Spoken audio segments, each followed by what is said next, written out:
Hey everybody, I'm your host Shania Richburg, and this is Culture Pop. Hi, I'm Rachel. I'm hanging out with Culture Pop. Hey, what's up? I'm Nash, and I'm hanging out with Culture Pop.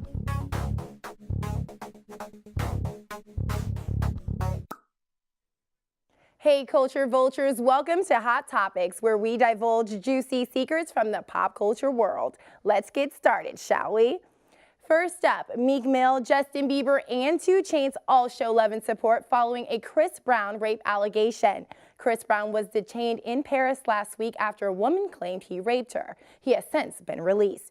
Meek Mill posted on Instagram, quote, "And what happens when somebody falsely accuses you of a crime? Nothing. Hold your head up, Chris Brown." Justin Bieber also says, "No one can touch you. You're the GOAT." Following these allegations, Chris Brown posted on Instagram that his Black Pyramid clothing company is offering various t-shirts with this profane phrase. This post has since been deleted. Next up, we have Cardi B's State of the Union. Stephen Colbert started a petition to get Cardi B to deliver the Democratic Party's official rebuttal to President Donald Trump's State of the Union following the 35-day government shutdown. She says, quote, "Why not? I get straight to the point. Government shutdown is over." Cardi has become more and more vocal on social media, and this time in politics. Make your money moves, girl. And on a lighter note, for all you Princess fans out there, Anne Hathaway revealed that a Princess Diaries sequel is in the works. On Bravo's Watch What Happens Live, Hathaway announced that there is a script for a 3rd movie. She says, "I want to do it. Julie Andrews wants to do it, and original producer Deborah Martin Chase is also on board. Guess we're headed to Genovia, ladies and gents." Lastly, rapper of the famous hit song and originator of our favorite dance, Crank That Soulja Boy, has made a viral return to the public media. The artist, with very popular songs like Pretty Boy Swag, Ya, Gucci Mane, and Kiss Me Through the Phone, each song streaming tens of millions of plays and views on average. He recently appeared on stations like The Breakfast Club and Complex to make a bold statement. He says he's not being credited as the creator of the newest mainstream wave of hip-hop, and that this is the year he will make an outstanding comeback. The artist has dissed other celebrity artists like Drake, Kanye West, Tyga, and Ariana Grande. He claims that Drake and Ariana have taken his flows on songs without permission, insulting Kanye West's sneakers and political views, and mentioning how Tyga lost his ex-girl, Kylie Jenner, to hip-hop artist Travis Scott. Will 2019 be the year Soulja Boy returns? Let us know. And coming up next, we will chat with dream pop artist Mae Krell about finding yourself and becoming an artist at a young age. Then later, we'll be chatting to our panel about the rise of internet musicians. Stay tuned for more on Culture Pop.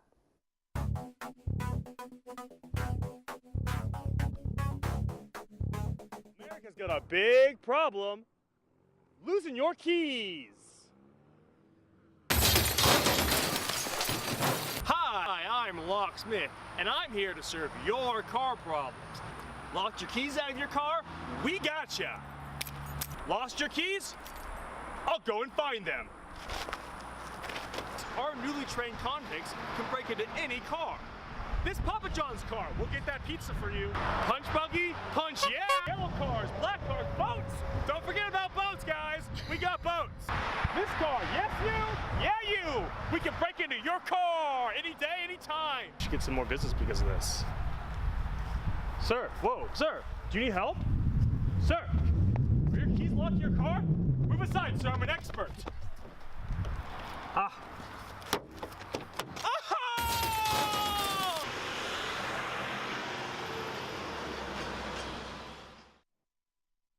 Welcome back to Culture Pop. We recently sat down with singer-songwriter Mae Krell to chat about their music career and life as a young touring musician. Let's take a look.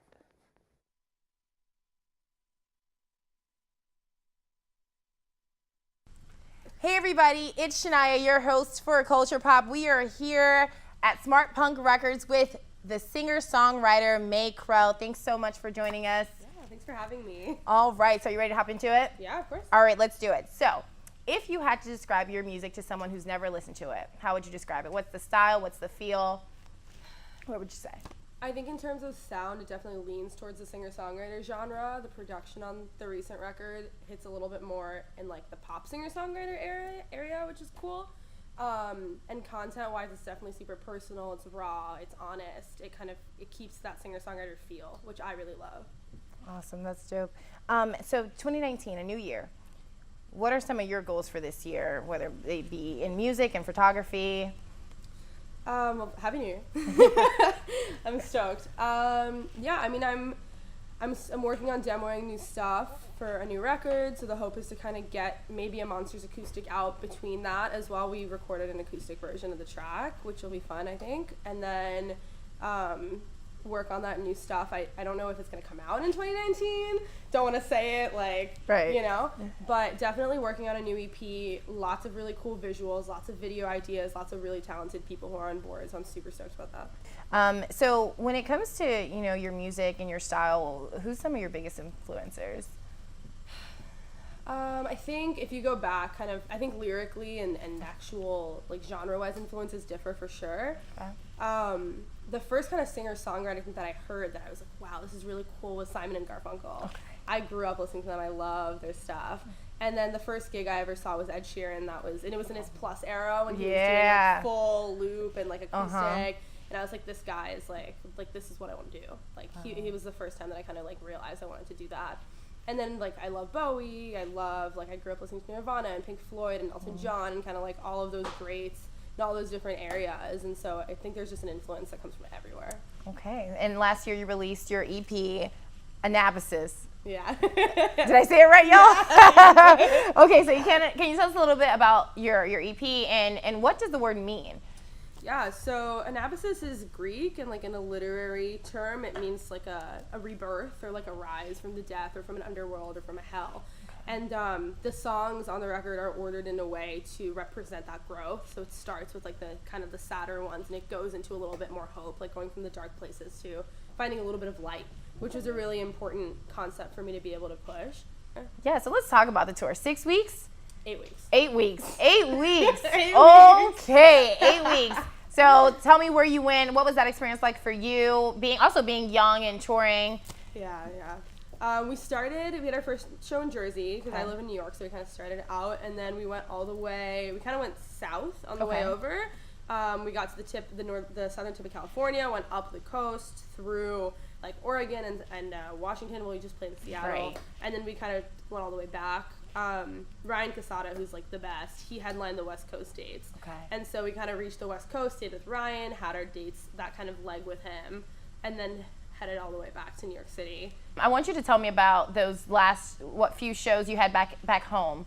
So talk about those. What was that like? You just did 8 weeks of touring in all these different places, but bringing it back home and having your fans there. What was that like? Yeah, we decided we wanted to end off the tour in New York as opposed to starting it off, which is a lot of people will do their kickoff in their home city. Right. But we thought it would be cool to come home after 8 weeks to our friends, our family, and our local fans to be able to put on this really special show. Also, after having that practice of playing every night for so many weeks, we decided to do kind of a DIY thing. So we used a living room. And we sold really cheap tickets and did 40 people in the living room of this apartment in Midtown. Had our tour manager stand at the door and check off names, as if it was a party or something. But that's unique. Who does that? Nobody does that. Yeah, it was cool. And then we had our little merch set up on the side, and we got to just kind of hang out and be yeah, we have these shirts left over. We have some stuff. Just let's hang out. And I got to I played through all of Anabasis in order, and I played the new stuff that I have that's not out yet. I played some covers. We really did a full solid long set in the order that it was meant to be in, which was really cool. And you're also talking about constantly on the go and doing so many things. You do a lot. You have your magazine, you have photography, you have your singing, songwriting. How do you find time for you?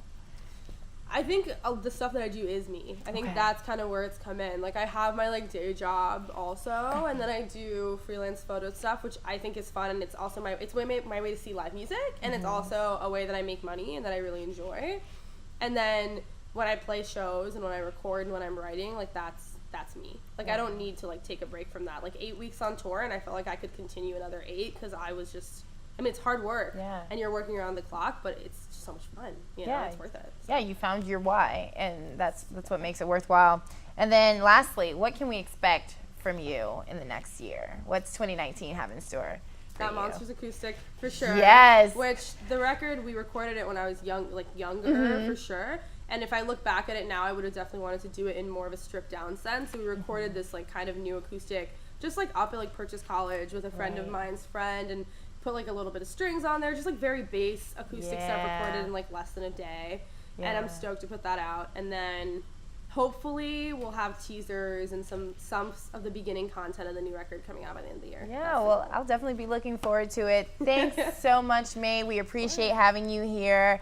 Guys, we will see you back in just a minute.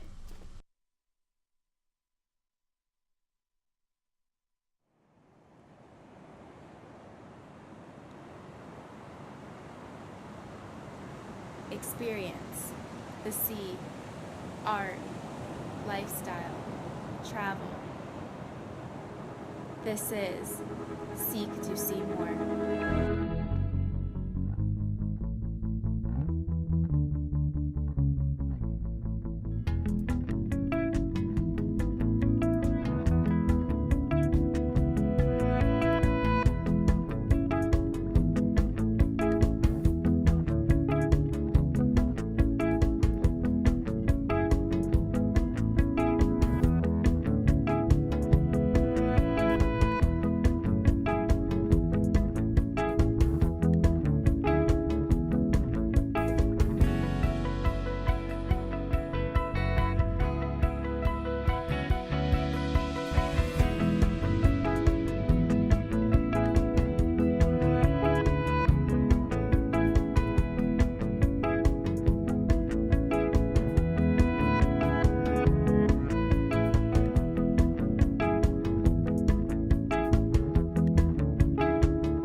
Welcome back to Culture Pop. The music business has been popping, to say the least, since the rise of fame from YouTube and SoundCloud artists have been taking over the radio waves and storming the charts.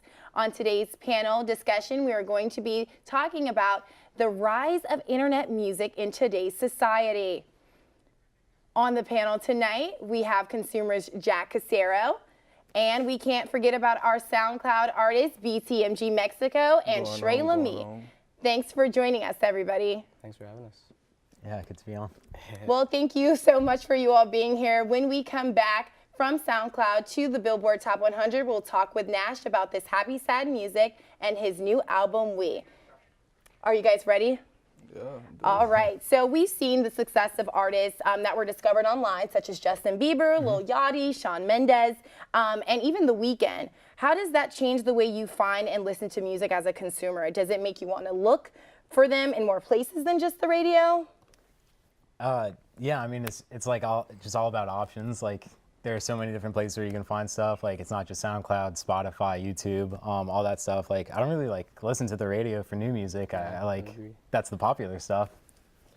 Awesome. Okay. So with the rise of many musicians on these streaming sites, how do you think that affects your career as artists? Shrey Lamy, do you want to go first? Yeah, I just feel like with all the different sites you have available, you definitely want to promote and get your stuff out to as many different audiences, like you said. Talk about different options, but yeah, it's important to get yourself up with like the websites you were talking about earlier, with like the mixtape ones and whatnot, and just promoting, I guess, your brand and what you want to talk about in as many ways as possible. Okay, BTMG Mexico, before we hear your answer, let's take a look at what May Crow had to say from our interview earlier this month. I haven't done as much with YouTube as I'd like. I'm definitely kind of gearing more into putting stuff out on YouTube now with like covers and kind of starting to record. I put my first like covers on SoundCloud when I was like 15 and had my Yeah. little, like, blue mic in my bedroom, Right. like into my laptop. And I was like covering like the 1975 Right. like, chocolate with like the 3/4 Covers, right. guitar. Yeah. So I think but SoundCloud was, I mean, I didn't have a big following on there, but it was the first time that people who didn't know me were like, this is cool. Yeah. And I was like, wow, like this might actually be like, people think this is cool. Right. Like maybe my voice is good. Like maybe I should kind of like try this. It was a really cool start. And then Spotify for me has been kind of like the main push that Yeah. I've gotten really, really lucky with. Okay, BTMG Mexico, what about you? How does these sites help you in your music career? I mean, really, it just gave me more opportunity, cause just like everybody mimicking SoundCloud ways of letting artists, work directly with them. So, it just giving me opportunity to expand to different audiences and things like that way. Okay, and how'd you get your start in music? I got my start in music just playing around with my little brother. Just, it starts off as fun, then you start seeing a little potential, start seeing what you can do, people, liking it, so you move from there. Okay, and what was the first platform you put your music out on? Oh, SoundCloud. I still got my first song up there 100%. now. Yeah, I Awesome. agree. Shirley, what about you? How'd you get your start? Same. A lot of my friends from back in Maryland made music and whatnot, and just kind of built me up from there. And then, like you said, it just started as something you do for fun with like a few friends, and the next thing you know, you have like stuff to put out to other people. Yeah. So it works out pretty well. But SoundCloud for sure, it's definitely a good way to start. It's free, so. Right. Works out. Okay. So in looking at Miley Cyrus and even Beyonce, who have both put out entire albums kind of in this unconventional way. They don't tell anybody they're dropping it, and it's just boom, there it is. We've seen a lot of this, and it's actually really successful. So does that change the perspective of releasing music in a new way for you guys? Jack, what do you think about that? It could definitely like make a lot of hype around a single album, whether that's like a good or bad thing. I remember like the first time this happened, it was like Drake dropped that album, like If You're Reading This, It's Too Late, and that like, I think that, I don't know if that was the first one, but that it changed a lot of things, and like hype is the big word for it. Like it makes a lot of that. Yeah. Awesome. And I think, Jack, for you, most importantly, what's one of the albums that dropped that you weren't really expecting it to be like popping, but it was fire? So when Frank Ocean released like Endless, like the music video album Yes. along with Blonde, that like changed it. That was like really big for me. Endless by Frank Ocean, good Awesome. album. What about you guys? I would actually go the counter argument and say Blonde by Frank Ocean, actually, just having that like second kind of thing going there. I just think it was amazing. Recently on vinyl and all that stuff, I got it like the day it dropped on like vinyl. I'm like a huge like vinyl geek, but yeah, just really anything, like you said, that just kind of comes, you're not really expecting it, even if it has a single or two or not a single. It's kind of nice to just have new music from new people, so. Right. And what about you? Everything be brand new to me. I just see whatever going on, just listen to it. That's what I be doing. People be promoting, and that's cool too. That's what I be on. But I don't be just focused on just listen to the music instead of catching up with it. Okay, well, fun fact about me, Beyonce actually released Lemonade, the visual album. Y'all, that was crazy. Do you guys see yourself releasing like a visual album with their, so give me a scene. What are you That's a trying lot to of pressure. perpetrate to your Let me fans? tell you, I'm walking in the bank, that's facts. I'm walking in the bank, and I'm walking out with a lot of money. That's the whole move right there. Okay, straight with me. Oh wow, that's a lot to compare to. I would say, I feel like I don't really have something yet. I feel like when the time comes and like new music's coming out and I have like a team around me, then that would be a lot different. But right now it would be like kind of a huge, that's a good one to say, but that kind of took the icing on the cake, so I'm gonna say I haven't got there yet. That's my Okay. final answer. Okay, so I'll pose another question to you all. How do you think the accessibility of the internet affects the competition of the music industry? Face it all the way. Okay. Like, you can pull out your phone, check out new tracks versus trying to find a radio. You can listen to the radio on your phone through the internet nowadays, so just changed a lot. Yeah, and accessibility too, I think is great. I think with the capability of all these like social media sites you have, and just like iMessage and all that stuff, it's just so quick to send stuff out, whether it's like your own stuff or just like someone else's stuff. Yeah. So, like you said, kind of just ideas and stuff like spread rapidly like that, just through sending links. The next thing you know, it's trending on Twitter or Instagram or whatever, and then it's the next big thing. There you are, you're in the limelight. So. And Jack, as a consumer, what's your input on that? Yeah, I mean, like accessibility. You can like my friend's Brant's my friend. Trey Lamy, he texts me the SoundCloud drop when his SoundCloud drops, and like it's cool, but like to come at it from a different point, like there's so much music out there, and like it's hard to cover it all. Can we listen to all this music? And then like SoundCloud, like it's a proving ground. Like you're competing against like everyone. Yeah. Oh, yeah. It must be tough. So right there. Right. Awesome. Well, thank you all so much for joining us. Oh, no problem. Yeah. Great Yeah. being here. All right. Had a good time All as right, well. take your you. feeling appreciated. Thank you so much. We'll see you all right back here after the break. Bored? Try Kendama. It's the new ball in a cup like toy unlike any other.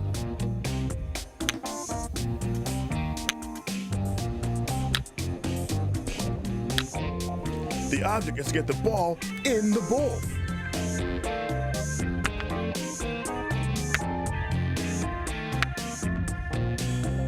It's really not that hard.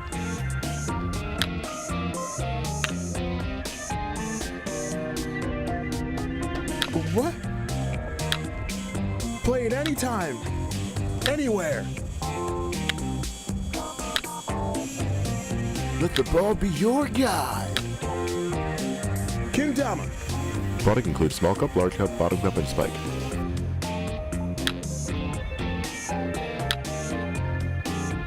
Find in the tour aisle or at kendama.com. Lake Claire's Universities of Central Florida's place for relaxation, tranquility, and a good time. Students who crave the outdoors can experience the wonders of Lake Claire and all the benefits it has to offer. Lake Claire offers a wide variety of kayaks, wakeboards, canoes, and much, much more. All of this is free for UCF students and can be rented out every day of the year except for on football game days. Students can take advantage of the wide open spaces and throw around a frisbee with your friends, or attack the ball with our sandy volleyball court. Come by the dock, sit down, and enjoy the beautiful view of Lake Claire's clear blue waters. Located just off the side of Gemini Boulevard and Greek Park Drive, this bubble of nature is one you must check out after finals week. For more information and rentals, visit our website so you can enjoy Lake Claire today.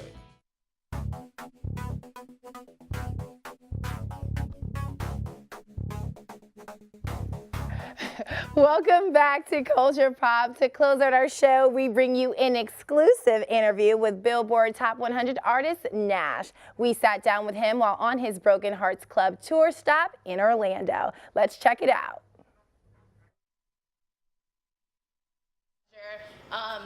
First things first, congratulations, you just released your new album, We. I've been listening to it for the past week. Thanks. No problem, it's really good. Thanks. So what has been, your music touches on so many different genres. So if you had to name the blend of genres you make, what would you call it? I'd call it Happy Sad, which is also what my label's called and my clothing line and everything that I do.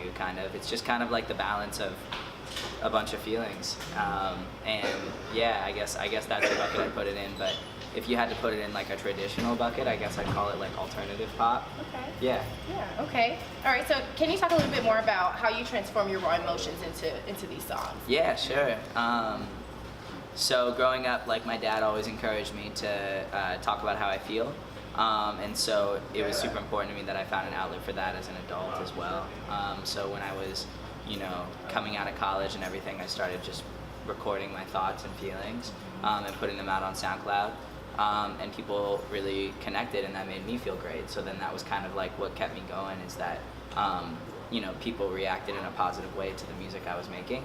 And then basically I kept doing that, and it worked out in a big way with a song called I Hate You, I Love You, and thankful for Olivia O'Brien for that. And then I'm constantly inspired by the people who listen, really is what it comes down to. Yeah. Yeah, that's great. And then one of the interesting things about you is that you create these mini documentaries and these videos that, give us a background of how you create these songs. How do you think that impacts the genuine connection you have with your fans? I think it's just nice to give everybody a little bit more detail. It's my favorite thing with artists I love. It's just learning little things about them that maybe you wouldn't learn from the music necessarily or from the music videos. So it's important to me to always keep people updated and kind of let everybody know what's going on. And at the same time have my own life and my own personal life, and I like to think I show them what Nash does versus what Garrett does. Yeah, and I feel like your fans appreciate that. That's absolutely, always cool and I appreciate them for for accepting that like I do what I can. Yeah, that's awesome. And then, what has the impact of social media been like on your career, especially with your rise on SoundCloud? Yeah, I'd say like music is in an interesting place when it comes to its relationship with social media because there's kind of a necessity with it, just in a way of like me like marketing myself via that. At the same time, like I love the internet for the positive things it does, like bringing people together and helping people find common interest about things. But the things that it also does are like allow people to have kind of a veil for a lot of negativity and things like that. And granted, I'm fortunate enough that like I don't get a lot of that just because I put out a lot of goodness and thankfully a lot of that goodness comes back around to me. But you know, I see what people say to other people online and it just upsets me. So, but when it comes to me, I'm thankful for social media because it allows me to kind of communicate with the people who care the most directly. And I think that's awesome and something that people have never been able to do in the past before. So, you know, if I was able to tweet at John Lennon, I think that'd be pretty cool as a fan.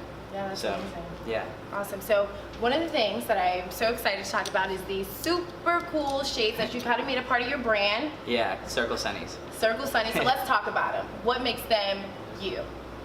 I don't know. I wore them a lot for a period of time, like when my logo was getting made, and then I kind of just stuck to it, and I like the way they look on my face. I've learned recently they make my face like round out and my chin a little bit more than necessarily sometimes I want to. So I've been trying some other shapes recently, but because they're part of the logo, I wear them for the shows. I try to give people the ultimate experience of like what they're. I try to fulfill expectations in the best way I can, and then beat them a little bit, beat the expectations a little bit more than maybe what they're expecting. So, yeah. So we always wear the sunglasses, but with the We stuff, I've been wearing them less and less, just because I'm proud of who I am, and I don't necessarily always need to hide. And I'm thankful for the people that come out to the shows because they love me for me, and I love them for the same reason. Awesome, that's great. And then one last thing. Yeah. With the song T-shirt has been like one of my favorites. Oh, thanks. You still have the red faded one with the no sleeves? Yeah, to be honest, that song was more of just a fun song that we wrote, and like that was one of the better images I could come up with. But the story's actually based on my dad getting his Letterman jacket stolen from him in high school. And so yeah, so I kind of like riffed off of that a little bit, and but you know, like I think everybody kind of has one of those pieces of clothing from somebody that you know that you think of from time to time. So so that's kind of what that song's based on. Awesome, Yeah. great. If you would like to add anything else? Oh yeah, I love you. My name's Garrett. My artist project is called Nash, and I hope you listen to my album We. I'm very proud of it. Thank you so much. Such a great artist and such an amazing album. Thank you all so much. A special shout out to our panel guests and May Crow and Smart Punk Records, and also once again Nash. Be sure to tune in next month where we preview some of our amazing YouTube artists. We will see you soon, and always remember, I'm your host Shania Richburg, who keeps it poppin'.